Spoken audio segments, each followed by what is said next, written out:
You know we run this every day, all day.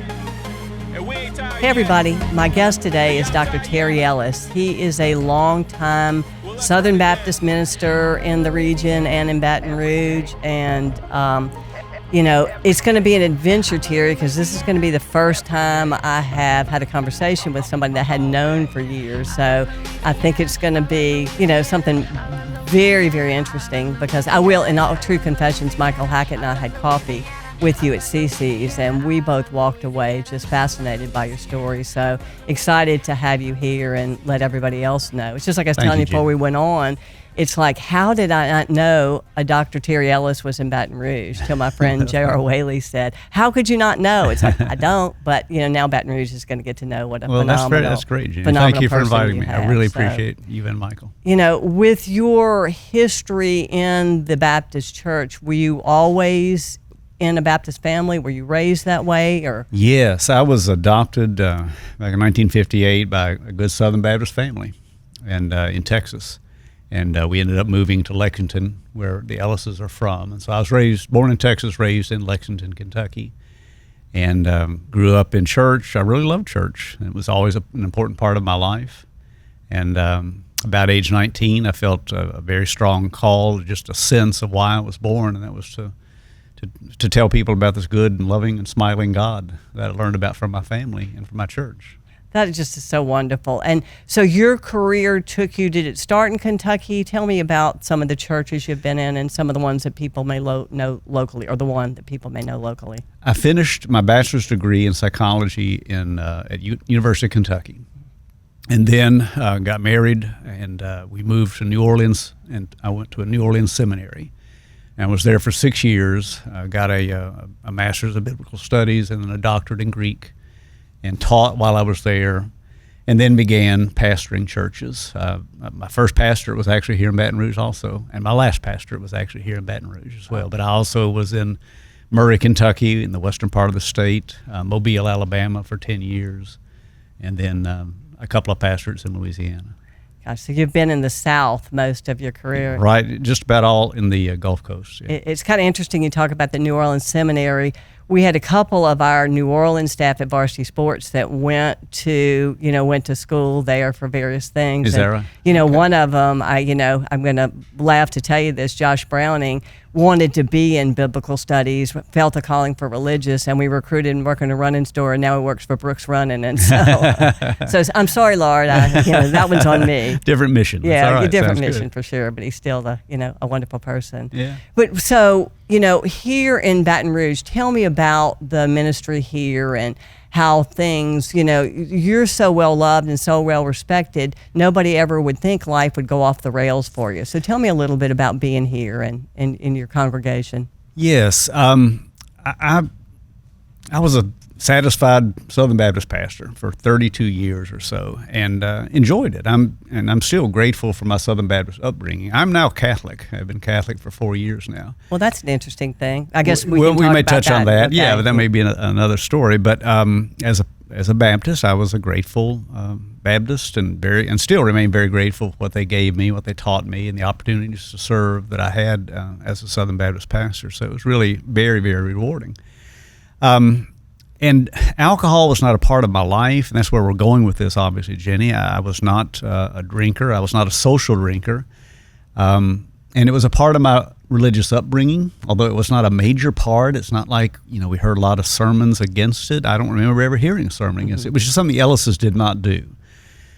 Central Kentucky, Protestant Central Kentucky is different from South Louisiana. Okay. New Orleans probably taught you a little bit about that. Well, not really. I was not around it. You see, I was on the seminary campus, and so again, they were not big drinkers on the seminary campus, at least publicly. Is it prohibited in the Baptist religion, or just? It's not prohibited. Again, I did not hear any sermons against it. It was just a religious conviction, a part of our piety, that we did not want to engage in drinking and sacrifice our ability to reason and think well. And it's an important, message, I think, that needs to be made in this society. At least, there needs to be a legitimate case made for. You don't have to engage in that.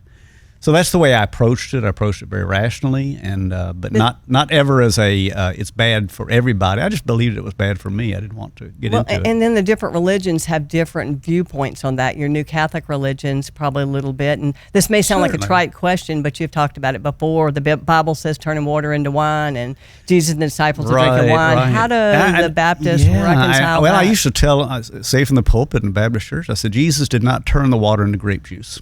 He turned it into wine. Yeah. And wine is celebrated to a certain degree in the Scripture as something that gives joy to man. So it's not, and I did not conform my life or my ministry to being anti-alcohol at all. It was just something that the Baptists did not do, right? So I never was, nobody ever needs to drink kind of guy. Yeah, I so you didn't try have to make a rational it. case for why did. you could stay away from it. Oh, for sure. Yeah. So somebody like you, with all of your convictions and so well loved, so respected, like I've said, and I've heard from everybody in the community, how do you go from that to being disillusioned, depressed, and even a step farther than that we've talked about? Yes. Gradually or? Gradually. And people ask me, how did this happen to you? And my canned response is little by little and suddenly. And little by little, I mean that at age 50, and this is a common denominator in all stories of alcoholism, there's going to be trauma. And my trauma started at about age 50. There was some trouble with churches, which is not unusual at all. Churches are full of people, and some of them can be a challenge. And so that was going on. My daughter was having some difficulty, really hard years.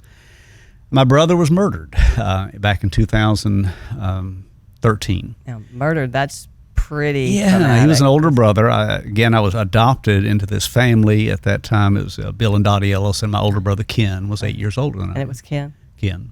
And Ken was murdered down in Bradenton, Florida. A good guy, a fine guy. But it was, and I handled each thing that happened. How you handle pain in life is a really important question.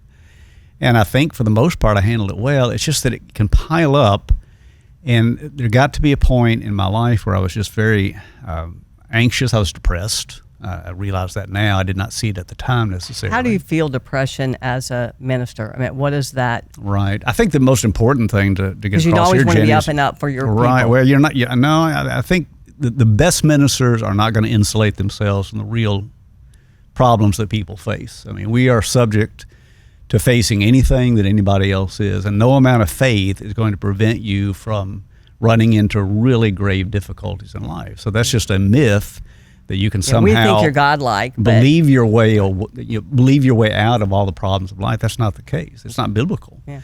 So we get into these problems the same way anybody else does, and we face them, and hopefully for the most part we handle them with grace and a good witness. But sometimes it doesn't happen. And for me, the depression just kind of came on subtly and slowly and just built. And I think Ken's death was a kind of final emotional blow in which I felt, and I never was really conscious of this in the sense that, God's given up on me, what's the use? It was just a sense of, I was just so tired, and I was just so sad. And I can see that now. Does it change your faith in God? Like, how can my God allow this to happen to my brother or my family? Which is the question, right, across the centuries. And no, it did not cause me to question the existence of God or my faith in God. Again, I believe these kind of things can happen to anybody. The most faithful people in the Scripture had really difficult times, right? Sure. I mean, our founder was crucified, so I think that gives us an example of what we can expect, or what we can not expect. That life is always going to be easy, and that God is like a cruise ship concierge. Is going to make things good for us, whatever we want. That's not going to happen. But for me, it was just a matter of incrementally getting worse and worse than that, and just sensing that God was still there. But I say that during that time, Jenny, he was like a distant bonfire. I could see the light, and I never doubted it. I couldn't feel any warmth. I was not in companionship with other people who gathered around the light. So it was very isolating. So you talked to me when we had coffee about something that I thought was real interesting, how depression is something a lot of people go through at various levels, but there's a point where you get to despair. And talk to me about that, because it was fascinating. That's a different. That is a different level, I think. Depression. Most of us are going to go through depressive periods in life. That's just absolutely inevitable. Despair is a theological reality. It's where you lose hope of things getting better. Despair is a tool of the evil one. If he can take away your hope, it takes away your focus on God, and you begin to rely solely on your own abilities to adjust and to move on and do all these kind of, what can be really good and positive things, but taken only in themselves, they can become very, very hampering. Did you get to the point of you were in despair? Oh, yes, absolutely. Well, yeah. talk to us about starting to drink, because that is sort of an interesting thing, that not everybody has that glass of wine to go to bed, actually becomes an alcoholic, but you did, Sure. And there's a backstory to that. Tell us a little bit about that. One of the main manifestations of my depression and anxiety was inability to go to sleep. This and was that at is 53 very common. years old, right? I was 53, and that is a very, very common symptom of people who struggle with substances. They can't sleep. And then it's a very odd thing, but there's almost a fear of sleeplessness that can kick in, where you're going to bed and you're almost fighting it. You're just, it's going to be a difficult night, and that increases the anxiety, and so it's just a self-fulfilling prophecy at that point. And at that point, the doctors had given me, a tranquilizer. They'd given me an SSRI, which is an antidepressant.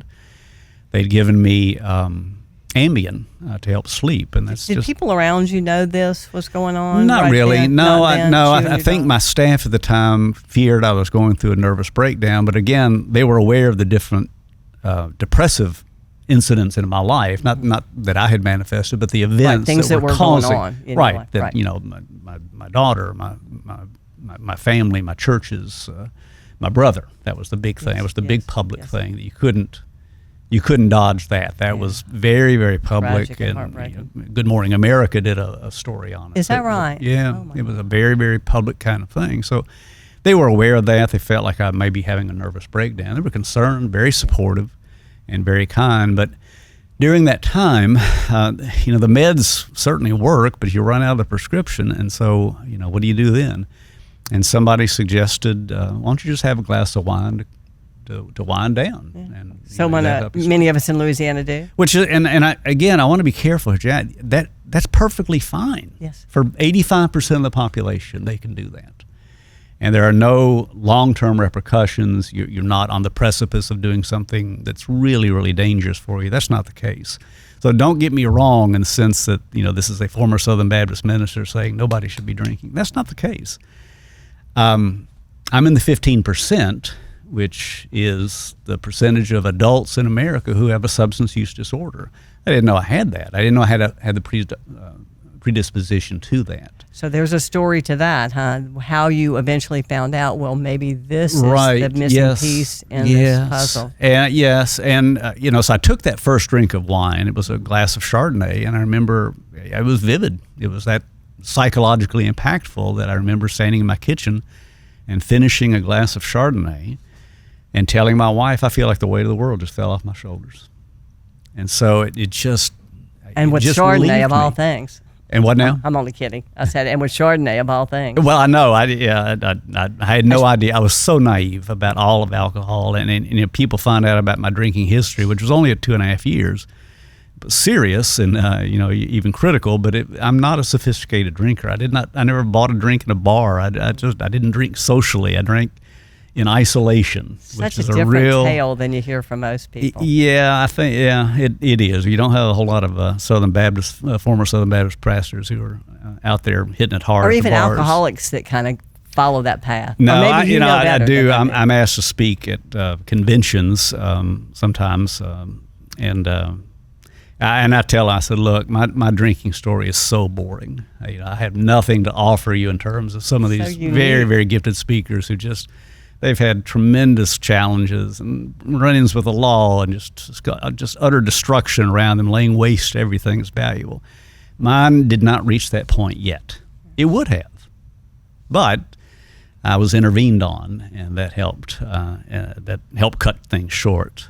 So, yeah, it was just a matter of I wanted to have some relief, and I woke up something in my brain that I didn't know was there. And you ask about that, and I don't want to take too long on that story. You let me know if I'm going on too long.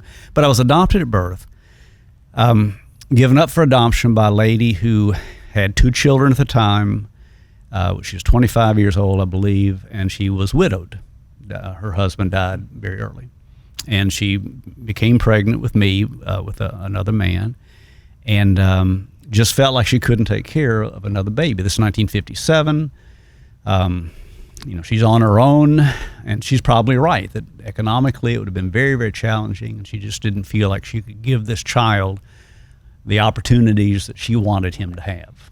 Okay, so she began a search. Who can raise this child for me? And she engaged the services of a lawyer who became aware of Bill and Dottie Ellis at the church in, I believe it was McAllen, Texas, and they met. So it's that's a neat meeting. Oh, that is. That my birth mother met with my adopting parents and said, "I want you to raise this child." So it was all set, and when I was born, I was born in Ellis. Okay. So you jet ahead, 50 plus years, and I've had this experience of being an alcoholic, getting into recovery, and I became interested about my family of origin, because that's a big tell in alcoholism. What is your genetic predisposition for this? And it's almost always, 60 to 70% of alcoholism is genetic. There's a big chunk of it that if you've got it in your family, you're not fated to become an alcoholic, not by any stretch of the imagination, but you've got something you got to be concerned about. I didn't know, but anyway, my wife got on Ancestry.com, and she does all the research and was so brilliant at it. But she came into my study about 4 years ago and said, "I found your mother." I thought, well, that's a shocker. I know. A man doesn't hear that every day at age 62 or whatever I was at the time. She had died back in 1989, and she was buried in a cemetery in West Houston. So we drove out to West Houston on a Mother's Day about 4 or 5 years ago, and I put flowers on her grave and just said a prayer and thanked her for what she did. Came to find out, she had 2 daughters, so I reached out to the daughters then. They were my half-sisters. And we came to find out that, and they were wonderful, wonderful ladies, wonderful, beautiful ladies. And we still have a great relationship. But they told me that our mother died of alcoholism. And I had an older brother died of alcoholism. My grandfather was an alcoholic. So it's just all over the family. And what are your first thoughts when you hear that? I was not surprised. Yeah. I had done, by that time, I had been in this business of intervention. I've done this now for 10 years or so. And I do a lot of presentations, so done a lot of study on, what alcoholism is, how it manifests, how it develops, how it begins, all these kind of different things. So it did not surprise me at all. It made me very sad for my siblings, or for my brother that died, for my mother that suffered in that way. I would love to have met her at an earlier time in her life to tell her that I came out okay. And the sisters are not. No, they're beautiful, wonderful people living no alcohol great lives. No issues with them, and that's the way it happens in families. Yeah. Sometimes those of us who struggle become cautionary tales, for our siblings, for our other family members. And I think that may be the case. We haven't talked about that a lot, but they know my history. They know what I do, and so they have not had that problem. My father. He was married at the time, so it was not a good beginning, for my life in that sense. So married, having a he was having an affair. He was having an affair, and he had died. That's a Southern tale there. Yeah, no, he had quite a few tales, I believe. But I reached out to his son, and bit of a long story here, but we had narrowed it down to where my father was either Lionel or Homer, okay? And so Lionel had one surviving son named Craig, about 7 years older than I am. So I reached out to Craig, and I said, Craig, I've been doing some research on Ancestry.com. I said, we're related. And he's a very friendly guy. He said, oh, really? And I said, yeah. He said, well, how close? I said, well, it's pretty close. So I said, I said, my father, according to our research, was either Lionel Cherry, your dad, or Homer Cherry, your uncle. And he was silent for a moment. And then this big laugh. Ha! It was Lionel.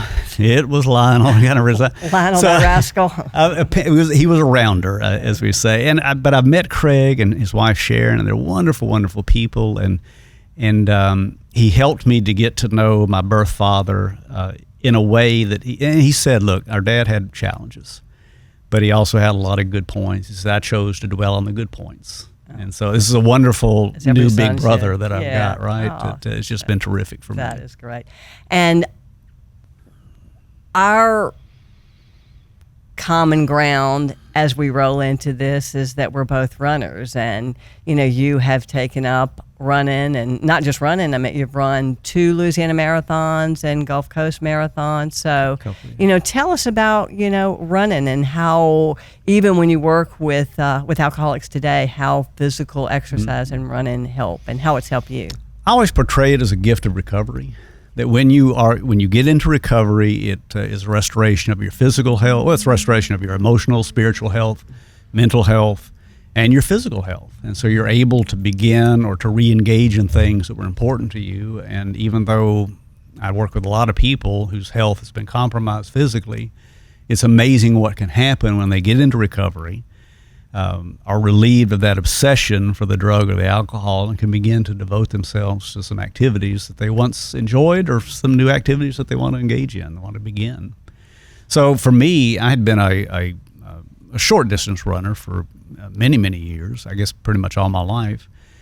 But at age 60, I thought, well, if I'm going to run a marathon, I better get going.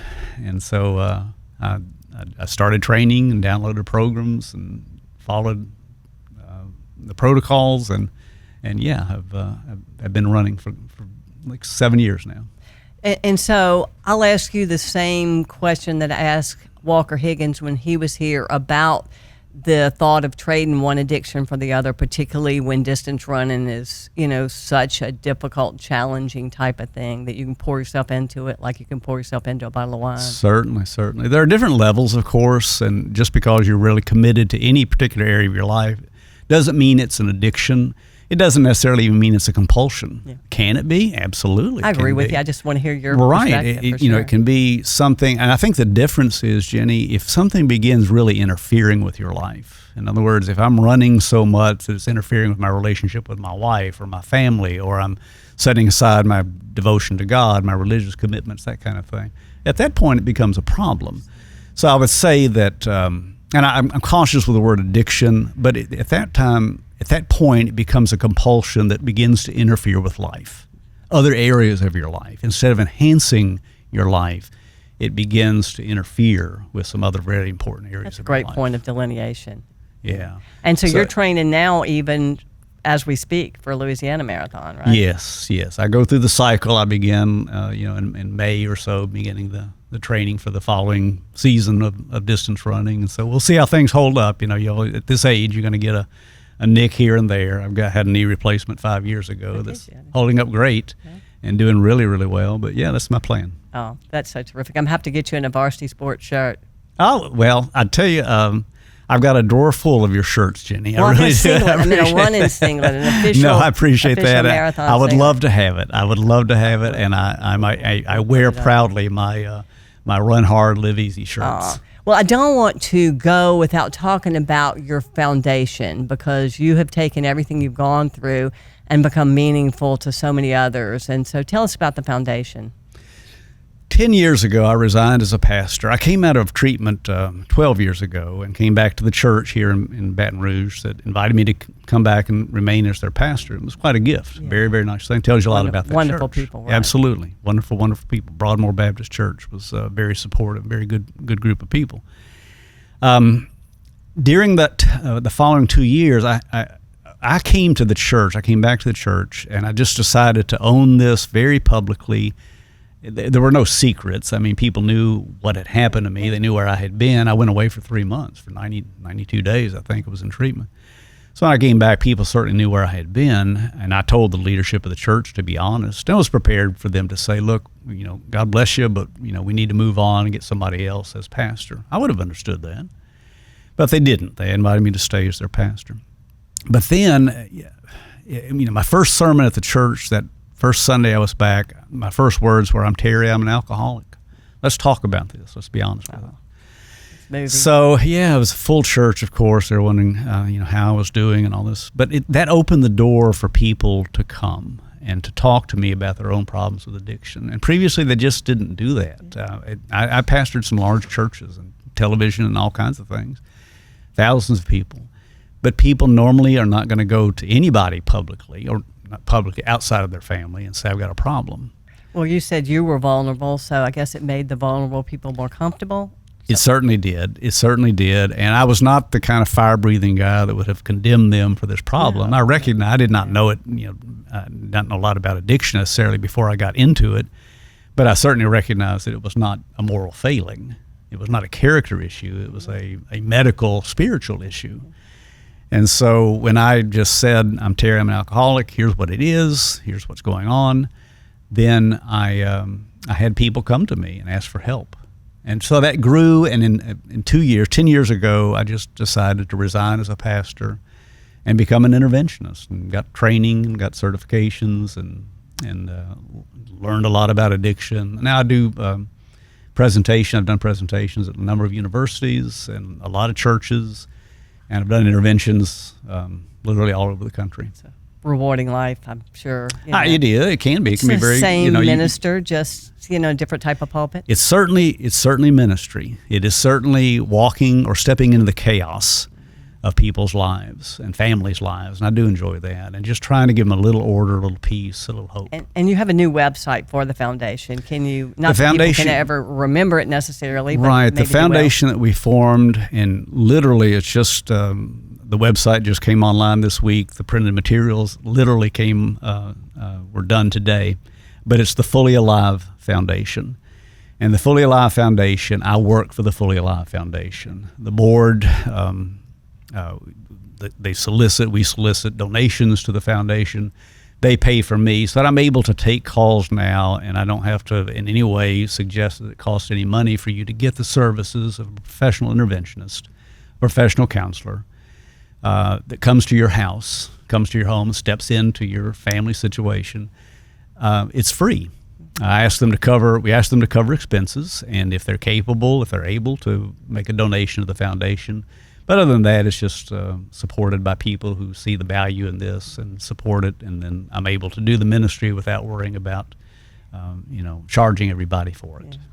Well, that's just terrific. That's just great. Hopefully, the foundation, through your story and through your just genuine personality, are going to help a lot of people out there. We've had a good 10 years, and I really hope that this is just the beginning point of another 10 years of really helping a lot of people out of the darkness. That's where they are, helping them back into the light. Well, it was terrific to meet you. It was just, now I know what JR was talking about. So, thanks, Jen. Thank you so much. And Louisiana Marathon, I'll be calling for you to wear. I'll be training, and I hope I make it. Okay. So, thank you. This is a point where typically I do my running shorts about life lessons on the run, and they're kooky and serious and, a little bit of everything. But instead of that, instead of running shorts, I think I'm going to do more like running across the street to get my neighbor, Michael Hackett, to come in here and talk about his new podcast. We kind of got into this as a joint venture, but he's got some great things. I think he's probably got 8 or 9 episodes that are already taped, getting ready to come out. So my across the street neighbor, hey. Michael Hackett. Hey. Thanks for having me. Terry. Hey, Michael. What an amazing story, man. I'm so glad I got to hear that live. Yeah. And I can't wait for people to hear it. Thank you. Well, tell us, when we had coffee with Terry, we actually were trying to see which one of us would recruit him for our stories. So, right. Because you do a lot with Baton Rouge and foundations, and, we had the running element. But so. It's funny, I've been doing a lot of stuff with nonprofits. And so your story about your nonprofit and your foundation is very telling, but it was also about the running part. And I think it fit Jenny's better because of running. Oh, Right. That's the number 2 you've done to me now.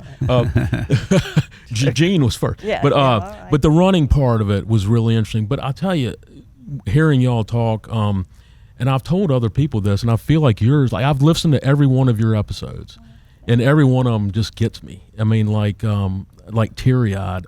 And some of them have actually cried listening to all. I mean, it's amazing.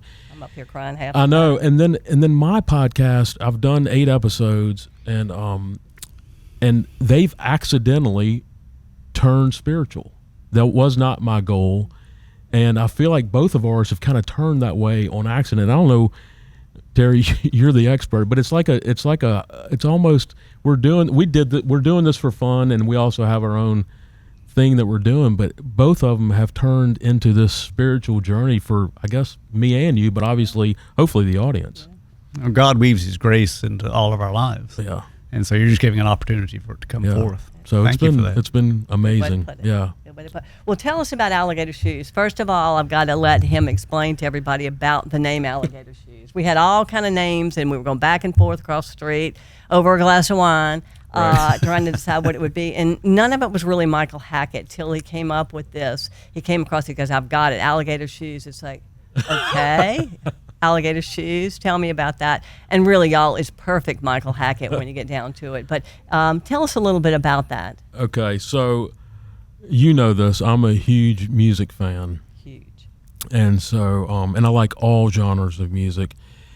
The song comes from the Texas singer-songwriter Guy Clark, and it's an old song, probably in the 80s, early 80s, about Baton Rouge. And so in the song, he says, I'm going to Baton Rouge, and basically, long story short, when I get to Baton Rouge, I'm going to buy me some alligator shoes and strut my stuff around Baton Rouge. And it just, I've listened to that song forever, and I was like, oh my God, this is what I want people to hear. This is what I want to not change people's perceptions, bring positivity out. And to me, this song gets me excited about Baton Rouge the way no other song does, including calling Baton Rouge. And this is my and we'll song. talk about it. I asked you to cue it up on your phone just so people would know. It's like, what are they talking about? So see if you can do it.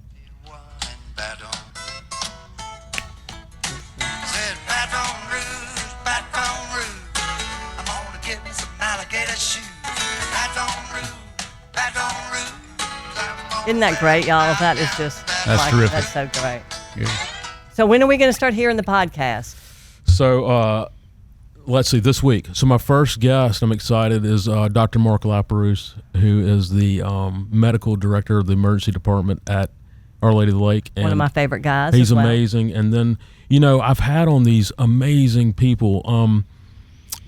I didn't set out to do a podcast about entrepreneurs or promoting your business. It's all about people who love Baton Rouge and why they're here. Like all of us do. That's right. And why we stayed here and why we're willing to fight for it. Jenny, of all people, you have your name on some pretty major things. And this is just, I guess, my way. I think I'm not smart enough to debate anybody politically or anything like that, but this is my way of fighting for Baton Rouge. And that is really, it kind of came out over the last 7 or 8 episodes that I've done. I was like, I've had people call me and like, why are you doing this? And the answer is, this is my way of fighting for Baton Rouge. Like, I'm tired, even great ideas that you read on Facebook and we all do it, and then you read negative comments and you just go, how in the world could this be negative? So I want to bring out positivity and let people know, like, the brilliant people here that are doing amazing things. And yes, some of them are executives. A lot of them are not. Young and old. Young and old, across the spectrum. Literally, I hate to use the word fighting, but they're fighting in their own way, just like I am, just like you are, Terry. I mean, and so that's what I'm trying to bring out. And I just want people to leave feeling good about our city. All right, everybody. Alligator Shoes is coming out this week, so we can't wait to hear that. Thanks, everybody. Thanks, Brandon, for having us again in the studio. Thank you. Thanks,